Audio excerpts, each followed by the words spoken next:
So what are you going to get in this workout? You're going to get 2 different workouts. The first workout, you have between 5 to 10 different drills.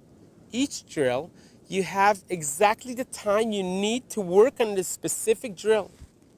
First of all, to open your lungs, to work on the muscles, and of course to loosen the neck and the lower back all the way.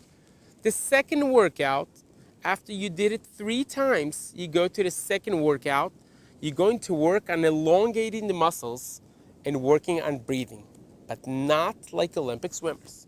You're going to learn how to breathe in West Women technique, which means protecting the neck and the lower back.